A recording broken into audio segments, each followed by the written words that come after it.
बिस्मिल्लाहिर्रहमानिर्रहीम। हम आपको आज एक प्रोजेक्ट कराएंगे जिसका नाम है रोलर कोस्टर टिकटिंग एप्लीकेशन, जो कि रैपलेट पे मैंने बनाई है। पाइथन रैपलेट।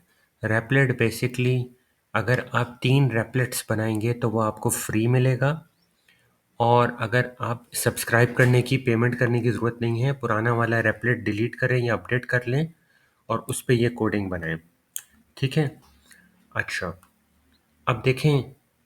पहले, क्योंकि ये थोड़ा सा मुश्किल कोडिंग है, तो हम एक फ्लो चार्ट डायग्राम यूज़ करेंगे जिसके ज़रिए से हम समझाएंगे कि ये कैसे बनता है। रेक्टेंगल स्टार्ट और एंड के लिए इस्तेमाल होता है। स्टार्ट आपने किया, पहले रोलर कोस्टर में हम हाइट को पता करेंगे कि भाई 120 सेंटीमीटर से ग्रेटर अगर बंदा होगा तो यस वो राइड कर सकता है, अगर उससे कम होगा तो वो राइड नहीं कर सकता। तो ये डायमंड शेप डिसीजन के लिए इस्तेमाल होता है। उसके बाद अगर वो राइड कर सकता है तो एज के हिसाब से उसकी टिकटिंग होगी। लेस देन 12 $5, अगर वो 12 से 18 के दरमियान है यानी 18 से कम है तो $60, और अगर 18 अबव है तो $12। ठीक है। इसके बाद फोटोज के डिसीजन आएगी, और वो इन तीनों के लिए एप्लीकेबल है। वांट फोटोज यस तो $3 एक्स्ट्रा हो जाएगा, नो तो सेम बिल रहेगा जो ऊपर है। अच्छा, ये जो एज 45 और 55 है, ये मिड लाइफ क्राइसिस होता है। मिड लाइफ क्राइसिस मीन्स के बंदा 40 पे जा रहा होता है तो उसके अंदर फियर आ रहा होता है कि मैं लोगों से पीछे रह गया, किसी ने बहुत पैसा कमा लिया, मेरी अब ओल्ड एज आ रही है, तो मिड लाइफ क्राइसिस। तो कंपनी ने डिसाइड किया कि उनको हम $0 पे पेमेंट करेंगे, फ्री टिकट करेंगे। तो यहाँ पर आपकी लॉजिकल ऑपरेटर लगेगा एंड और, या फिर नॉट। ठीक है, वो हम अलग अलग वीडियो में देखेंगे। अभी हम सिर्फ यहाँ तक बात करेंगे कि ये कैसे कोडिंग बनेगी। ठीक है, इसमें आपके जो कॉन्सेप्ट्स लगेंगे, if, else, elif, multiple if और नेस्टेड कंडीशंस का। नेस्टेड कंडीशंस मीन्स के घोंसला सा बन जाता है कि एक इफ़ एल्स के अंदर मजीद इफ़ एल्स डल रहे होते हैं, तो इसलिए उसको नेस्टेड भी कहा जाता है। ये आपका कोड है जो मैंने पहले से बना के रख लिया है। पहले क्या है, हमने एक टाइटल पेज बनाया, welcome to the roller coaster. Print command small में होगी, पाइथन में सारे कमांड्स स्मॉल में ही हैं ऑलमोस्ट। उसके बाद हमने पहला सवाल प्रॉम्प्ट बनाया कि हम यूज़र से पूछेंगे कि भाई उसकी हाइट क्या है। वो हाइट का प्रॉम्प्ट इनपुट से लिया जाता है, curly bracket open curly bracket close. जितने आप कमांड्स खोलेंगे उतने ब्रैकेट आपने लगाने हैं। अब डेटा टाइप यहाँ पर थी स्ट्रिंग में। इन्वर्टेड कॉमर्स में कुछ भी लिखा जाता है तो वो स्ट्रिंग में होता है, लेकिन आंसर आएगा इंटीजर में, तो INT integer bracket open bracket close, ताकि वो यूज़र का आंसर इंटीजर में हमारे पास कैप्चर हो। और इसको एक कंटेनर की शक्ल दे दी ताकि वो वैल्यू कहीं स्टोर हो जाए।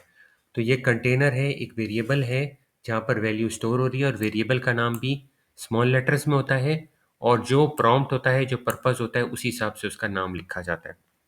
ठीक है। लाइन नंबर 3 को अभी आप छोड़ दें। लाइन नंबर 4 में if height is greater than equal to 120, तो क्या होगा, प्रिंट करो कि you can ride the roller coaster. ठीक है। पहला हमारे डायमंड शेप में जो हमने यहाँ पे कहा था, हमारा डिसीजन क्लियर हो गया, यस वो राइड कर सकता है। और अगर यहाँ पे if height is not less than greater than equal to 120, तो else print sorry you have to grow taller before you can ride. Line 2021 में तो आप ये देखेंगे कि इफ और एल्स की जो इंडेंटेशन है वो बिल्कुल एक साइड पर हो रही है। इसमें दो एरर्स का ख्याल रखना है। एक्चुअल में एक ही एरर है, वो है सिंटैक्स एरर।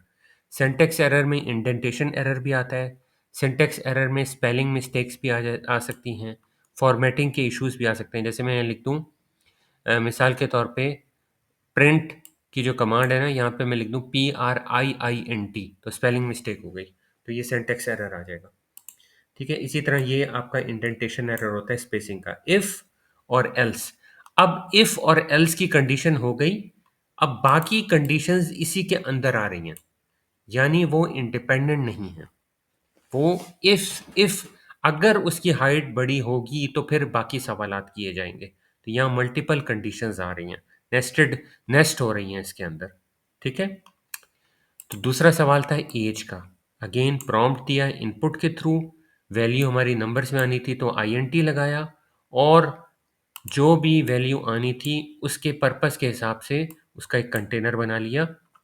ये कंप्यूटर की मेमोरी का काम करता है, जब उसको रिकॉल करना होता है तो वो उस कंटेनर से उस वैल्यू को रिकॉल करता है। अब हम इसके ऊपर कंडीशन लगा रहे हैं, if age is less than 12। Age यहां पर यूजर ने दी है, उसको यहां से वो रिकॉल करेगा। अगर एक कंडीशन सेटिस्फाई होगी लेस देन 12 की, तो फिर print the child tickets are $5। ठीक है, अगर एलिफ इसके बाद अगर ये कंडीशन सेटिस्फाई नहीं होती तो नेक्स्ट कंडीशन चेक करेगा, लेस देन इक्वल टू 18, यानी 12 से बड़ा लेकिन 18 तक, वो आपका उसका डॉलर आएगा प्रिंट $7। और एल्स इसके अलावा जो भी एज होगी उसका आएगा, यानी अडल्ट में आएंगे वो $12 आएगा। ठीक है, यहां तक हमारा काम कंप्लीट हो गया। उसके बाद अब इन तीनों के लिए, चाहे एज लेस देन 12 हो, लेस देन इक्वल टू 18 हो, या एल्स हो, उन सब की एक और उनको ऑप्शन उनका बन सकता है कि वो they can want a photo. तो फोटो के लिए एक इनपुट का प्रॉम्प्ट से हमने फोटो का लिखा कि do you want a photo taken Y और एन, और उसके एक कंटेनर बना दिया, क्योंकि ये वाई और एन की वैल्यू कहीं हमें स्टोर करनी थी जिसको हमें बाद में रिकॉल करना पड़ेगा। डॉट अपर का मतलब ये होता है कि y और n, चूंकि आगे कंडीशन में हमने डबल इक्वल्स टू यानी एग्जैक्ट कैपिटल Y लिखना पड़ेगा यूजर को, तो इस केस इनसेंसिटिविटी को खत्म करने के लिए, केस सेंसिटिविटी को खत्म करने के लिए हमने डॉट अपर इस्तेमाल किया। अब यूजर y कैपिटल में लिखे, स्मॉल में लिखे, कंप्यूटर उसको y ही तस्वुर करेगा, और इफ वांट्स फोटो का कंटेनर यहाँ बन गया, जो कि ऊपर से वैल्यू रिकॉल हुई, और अगर वो डबल इक्वल्स टू y के बराबर होगी तो वो बिल में ऐड कर देगा प्लस इक्वल्स 3। ऊपर से जो भी कंडीशन सेटिस्फाई हुई होगी उस कंडीशन को लेकर प्लस यहाँ पे अगर y लिखेंगे तो प्लस $3 और ऐड कर देगा। Print F your final bill is, और फाइनल बिल आप प्रिंट करवा लोगे, जो कि इसी सीक्वेंस में यहाँ पे इंडेंटेशन पे आ रहा होगा क्योंकि ये इसी कंडीशन के साथ है। एफ स्ट्रिंग का मतलब ये कि एक स्ट्रिंग की डाटा टाइप में एक और डाटा टाइप आपने यहाँ कर्ली ब्रैकेट के साथ एम्बेड करवा दी, जो कि स्ट्रिंग की डाटा टाइप में वैल्यू के तौर पे शो हो रहा होगा, और फाइनल बिल यहाँ पे रिकॉल हो रहा होगा। अब सवाल ये पैदा हुआ कि यहाँ पे मैंने बिल इक्वल्स टू 0 क्यों लिखा। इसलिए लिखा कि बिल की जो भी वैल्यू है वो इन कंडीशंस में जगह जगह चेंज हो रही है। तो मैंने इस बिल के कंटेनर को यहाँ पे इनिशिएट किया, और मैंने बताया कि बिल इक्वल्स टू 0 है। बाद में वैल्यू वेरी होगी डिपेंडिंग अपॉन कि कौन सी कंडीशन सेटिस्फाई हो रही है और किस कंडीशन को सेटिस्फाई करके उसमें बिल ऐड करना है। तो अलग अलग कंडीशंस में मैंने अलग अलग बिल डिफाइन किया कि यहाँ बिल इक्वल्स टू 5 है। अगर बिल इक्वल्स टू 5 और एज लेस देन 12 है और वो फोटो कहेगा, तो 5 प्लस इक्वल्स 3, ये bill equals to bill plus 3 भी हो सकता है, और बिल प्लस इक्वल्स 3 भी लिखा जा सकता है। अगर कंडीशन एलिफ की सेटिस्फाई होती है तो बिल $7 होगा, और वो कहता है कि फोटो है तो 7 प्लस 3 10 हो जाएगा।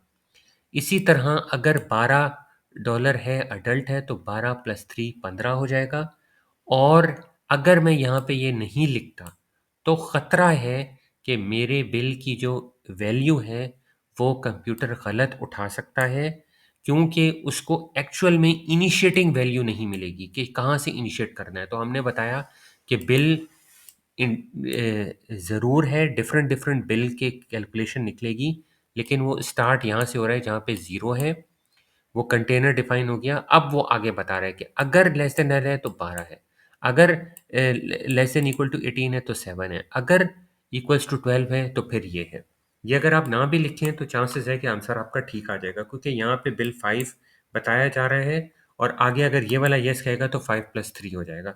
बट इसको बताने से आप ये क्लैरिफाई कर देते हो कि आपकी एक वैल्यू है, जो वैल्यू यहाँ से स्टोर हो रही है, यहाँ से रिकॉल हो रही है, यहाँ से रिकॉल होके आगे चल रही है, सीक्वेंस वाइज चल रही है। जिस तरह हाइट में भी आपने यहाँ पे उसको क्लैरिफाई कर दिया कि ये वैल्यू है, और फिर उसमें वो एक एक कंडीशंस को चेक करके जो यूज़र ने इनपुट दिया था उससे कंपेयर कर रहा है।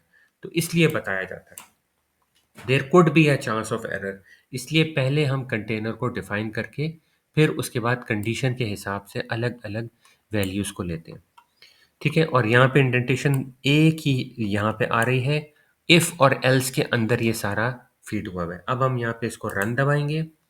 रन दबाने के बाद क्या कर रहे हैं, हम उस एप्लीकेशन की टेस्टिंग कर रहे हैं। टेस्टिंग डिफरेंट डिफरेंट फेजेस में होती है।